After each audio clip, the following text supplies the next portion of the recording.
MP grade one मुख्य चयन परीक्षा 2023 के सभी कैंडिडेट्स के लिए ये जानना बेहद जरूरी हो जाता है कि वो कौन से छुपे हुए कारण रहते हैं जिनकी वजह से वो पात्र से अपात्र हो जाते हैं और दोस्तों आपके कॉम्पिटिटर कम हो जाते हैं, कंपटीशन कम हो जाता है। अभी सभी कैंडिडेट्स ये सोच रहे हैं कि मेरे बाउंड्री पर मार्क्स आए हैं, मेरा सिलेक्शन होगा या नहीं होगा, लेकिन उनको नहीं पता कि सबसे बड़ा ब्रह्मास्त्र तो पात्रता है, सबसे बड़ा ब्रह्मास्त्र तो योग्यता है। यदि आपके पास में निर्धारित योग्यताएं हैं, पात्रताएं हैं, तो आपका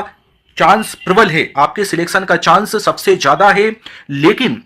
कहीं कुछ दाल में काला है तो फिर दाल नहीं गलने वाली है। कहने का मतलब यह है दोस्तों कि सबसे इंपॉर्टेंट चीज है जो शासन प्रशासन द्वारा, शिक्षा विभाग द्वारा जो तय निहारताएं हैं, जो आवश्यक पात्रताएं हैं, उनका परिपालन होना, वो योग्यताएं आपके पास में होना, वो कैंडिडेट को धारित करना, उम्मीदवार को वो योग्यताएं धारित करना अनिवार्य है। अन्यथा वो पास होकर भी फेल हो जाता है कैंडिडेट, पात्र होकर भी अपात्र हो जाता है, सफल होकर भी असफल हो जाता है, उत्तीर्ण होकर भी अनुत्तीर्ण हो जाता है, क्वालिफाई होकर भी डिस्क्वालीफाई हो जाता है। तो उनका अध्ययन, उनकी जानकारी बेहद जरूरी है और बिंदुवार आज हम आपको वही बताने वाले हैं। तो दोस्तों यदि आपके पास में ये योग्यताएं हैं, ये पात्रताएं हैं तो बहुत बहुत बधाई, और यदि नहीं है तो आप जो है मन को निराश ना करें, इन कमियों को दूर करके फिर अगले एग्जाम में ट्राई करना। तो दोस्तों पहली आवश्यक शर्त क्या है, ध्यान देना आप, किसी अभ्यर्थी की ओर से अपनी अभ्यर्थिता के लिए किसी भी साधन से समर्थन अभिप्राप्त करने के किसी भी प्रयास को शासन द्वारा परीक्षा चयन में उसके उपस्थित होने के लिए निरर्थ माना जा सकेगा। इसका मतलब यह है कि यदि कोई विकलांग नहीं है और उसने त्रुटिपूर्ण तरीके से छुपाकर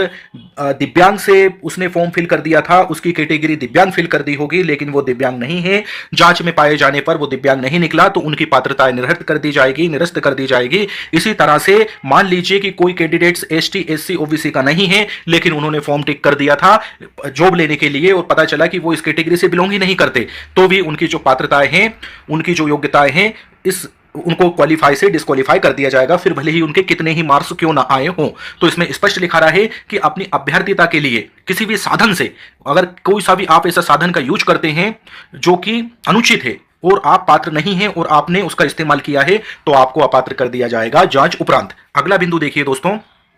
कोई भी अभ्यर्थी हुआ, इसमें कोई भी हुआ, नेता का लड़का हुआ या गरीब किसान का लड़का हुआ, सभी के लिए ये बात हो रही, कोई सी भी कैटेगरी का अभ्यर्थी हुआ, इसमें कोई आरक्षण नहीं चलता। इस योग्यता में कोई भी अभ्यर्थी जिसने विवाह के लिए नियत की गई न्यूनतम आयु से पूर्व विवाह कर लिया है, अगर लड़की के लिए भी यह बात लागू हो रही है, लड़के के लिए भी यह बात समान तौर पे लागू हो रही है, यदि जो निर्धारित आयु है 21 वर्ष, उससे पहले उनका विवाह हुआ है, जो कि क्लियर हो जाता है संशय होने पर, मेरी सर्टिफिकेट भी वो लोग देख सकते हैं। यदि उनको ऐसा लगता है कि बाल अवस्था में इनका बाल विवाह हुआ है, तो भी उस अभ्यर्थी की पात्रता को निरस्त कर दिया जाता है। यह भी एक महत्वपूर्ण शर्त है। किसी सेवा या पद पर नियुक्ति के लिए पात्र नहीं होगा ऐसा अभ्यर्थी जिनका कि बाल विवाह हुआ है। ऐसे अभ्यर्थी मतलब जो निर्धारित आयु है शासन द्वारा 21 वर्ष, उससे पहले उनका विवाह हो गया है, तो वो पात्र नहीं होंगे, फिर भले ही वो अच्छे नंबर लाकर क्वालिफाई हो गए हों। अगली शर्त क्या है दोस्तों, कोई भी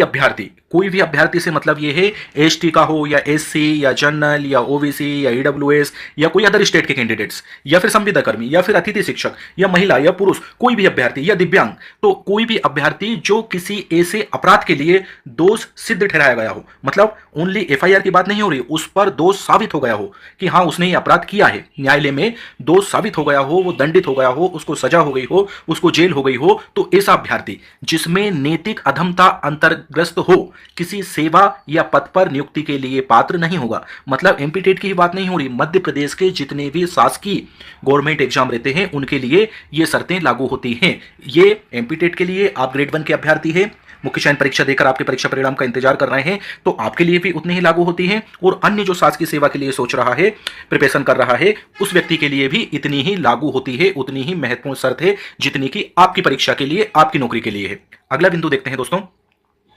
परंतु जहां उम्मीदवार के विरुद्ध ऐसे मामले लंबित हो, कैसे मामले लंबित हो कि उन पर कोई सा आरोप लगाया गया हो लेकिन वो आरोप सिद्ध नहीं हुआ हो, अभी लंबित है, पेंडिंग है, कोर्ट में उसकी सुनवाई चल रही है, तो ऐसी स्थिति में क्या होगा, अभ्यर्थी की नियुक्ति आपराधिक मामले का अंतिम विनिश्चय होने तक लंबित रखी जाएगी, उसकी ज्वाइनिंग पेंडिंग रखी जाएगी, उसको जॉब तब तक नहीं दी जाएगी। फिर भले ही उसने मेरिट लिस्ट में टॉप कर लिया हो, डॉक्यूमेंट वेरिफिकेशन कंप्लीट कर लिया हो, सब कुछ कंप्लीट हो गया हो, पूरी प्रोसेस कंप्लीट हो चुकी हो, लेकिन नियुक्ति पत्र कब हाथ में आएगा दोस्तों, कि जब पूरा A to Z क्लियर हो जाएगा कि हाँ ये आरोप आपने नहीं करा था, सुनवाई के दौरान आप वरी हो गए हैं, दोष मुक्त हो गए हैं, न्यायालय द्वारा दोष मुक्त सिद्ध हो गए हैं, तो फिर आपको जॉब हाथ में मिल जाएगी। अन्यथा की स्थिति में, दोष साबित होने की स्थिति में जॉब हाथ से चली जाएगी, फिर वो कोई सी भी जॉब हो, शासकीय कोई सी भी जॉब हो। अगला बिंदु क्या कहता है,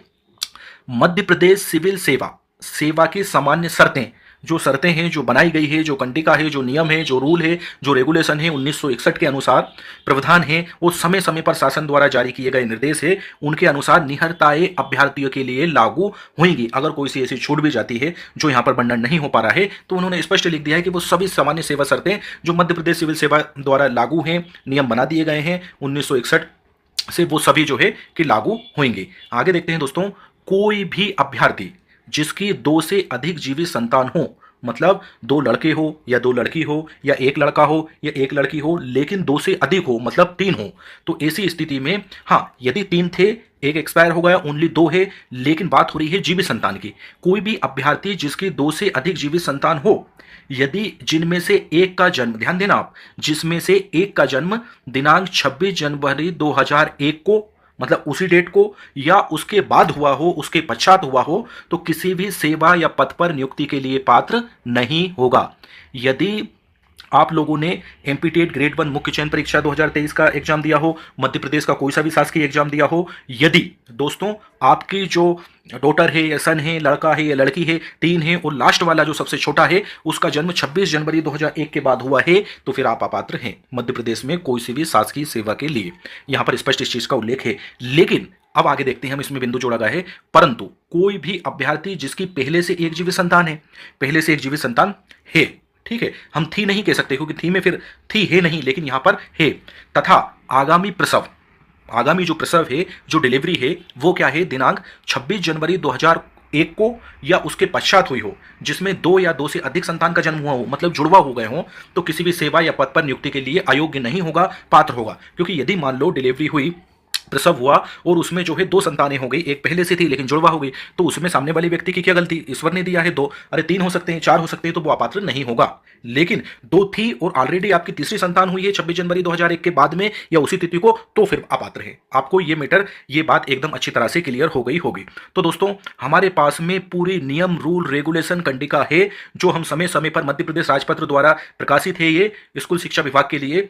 मंत्रालय वल्लभ भवन भोपाल से, और इनकी जो महत्वपूर्ण सेवा शर्तें हैं, जो आपके काम की है, जो आपको पता होना चाहिए, अगर जानकारी नहीं है तो फिर ये मान लीजिए कि आपको एकदम आहत होगा, एकदम दुख होगा कि मुझे तो ये पहले से पता ही नहीं था, मुझे तो किसी ने बताया ही नहीं। तो इसलिए दोस्तों हम समय समय पर आपको ऐसी महत्वपूर्ण जानकारी निरंतर दे रहे हैं और भविष्य में भी देते रहेंगे। तो प्लीज़ आपसे ऐसी कोई सी भी इंपॉर्टेंट इंफॉर्मेशन मिस ना हो जाए, इसके लिए दोस्तों निवेदन यही है, अच्छा यही है कि आपने यदि अभी तक हमारे इस चैनल को सब्सक्राइब नहीं करा है तो प्लीज़ चैनल को सब्सक्राइब कर लें, वीडियो को लाइक करें और इसे अधिक से अधिक अपने मित्रों के साथ में शेयर करें, ताकि समय समय पर ऐसी महत्वपूर्ण जानकारी आपको यूं ही मिलती रहे और कोई सी भी इंफॉर्मेशन आपसे मिस ना हो, छूटे ना। तो दोस्तों आज के लिए इस वीडियो में इतना ही था, मिलते किसी अन्य महत्वपूर्ण वीडियो में, तब तक के लिए वंदे मातरम, भारत माता की जय, जय हिंद।